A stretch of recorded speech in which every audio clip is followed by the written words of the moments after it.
The most prevalent COVID scams have to do with vaccine fraud. There's an underground network selling the vaccine cards. BusinessJournalDaily.com 3 Minutes With is brought to you by Farmers National Bank. I like a bank that's a pillar in my community.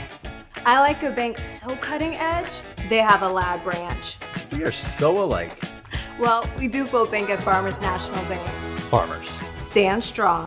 When you look at a graph of all the BBBs in North America, we stand out as the BBB with the highest retention due to the fact that there's only one BBB in the system that has longer affiliation with their members. In other words, our accredited businesses have been accredited for over 14 years, whereas the example I was using in Atlanta, it's only less than 6 years.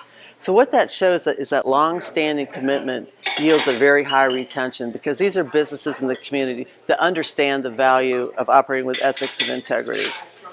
Why is that important to consumers and the businesses that are within BBB? Well, during times of stress, economic unknowns, not only do the bad guys come out and they're perpetuating scams and frauds. Online sales are very hazardous right now.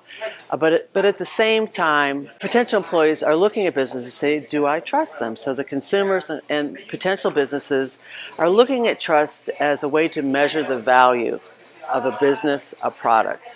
Can you give us a couple examples of what type of scams are out there that are related to COVID, and what should businesses be on the lookout for? So right now, the most prevalent COVID scams have to do with vaccine fraud. There's an underground network selling the vaccine cards, and sometimes the person thinks they're buying a real card, and sometimes they know they're not. In either case, they're illegal.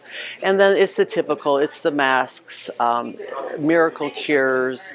There's still employment scams, government impersonations, people saying they're the employment office or some other government entity and trying to get money from that victim. I'm not going away. I will be CEO until into May.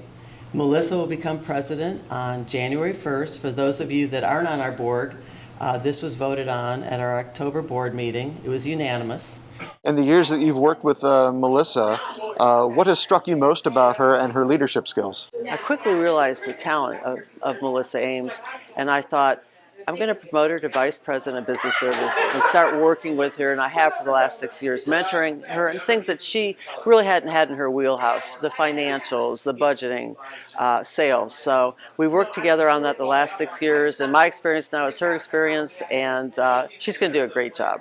As I've grown, both personally and professionally, it is such an honor. I've really got to spend time in our operations and learning every facet of what we do. Nonprofits are complicated, and so really working not only with my team in the office, but with other Better Business Bureaus to find good practices, what's working in their communities, and what can I bring back to assist our community as well.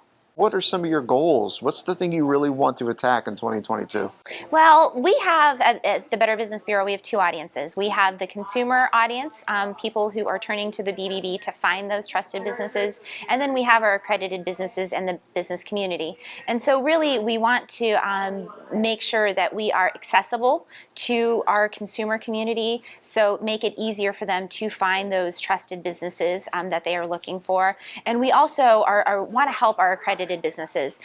They have had several years of just chaos, and we really want to help them by bringing in different, having different events, having different speakers come to them and teach them maybe the facets that they've ignored for a few years, and really help them hone up on their skills as we start to come out of this pandemic period. BusinessJournalDaily.com 3 Minutes With is brought to you by Farmers National Bank. I like a bank that's a pillar in my community. I like a bank so cutting edge, they have a lab branch. We are so alike. Well, we do both bank at Farmers National Bank. Farmers. Stand strong.